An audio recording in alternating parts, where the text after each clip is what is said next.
Ready to turn your TikTok hustle into a serious UK business? Let's find out if TikTok Shop is your golden ticket. First, open the TikTok app and tap on your profile icon at the bottom right corner. See those three lines at the top right? Tap them. That's your gateway to settings and more. Look for Creator Tools or, if you have it, Business Suite.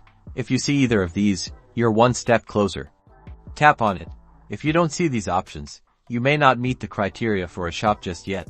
Now, the moment of truth. Do you see TikTok Shop? If yes, congratulations. Tap on it and follow the prompts to set up your shop. If you see something like monetization or TikTok Shop for Creator, explore those options to see if you qualify to become an affiliate. No TikTok Shop option? Don't worry. TikTok is constantly rolling out features.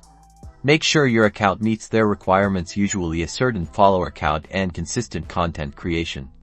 Keep an eye on updates. Maybe you could also become an affiliate and promote other shops' products. So, can you set up a TikTok Shop in the UK? The answer is, it depends. Check your account settings, meet the requirements, and keep creating awesome content. Good luck and happy selling.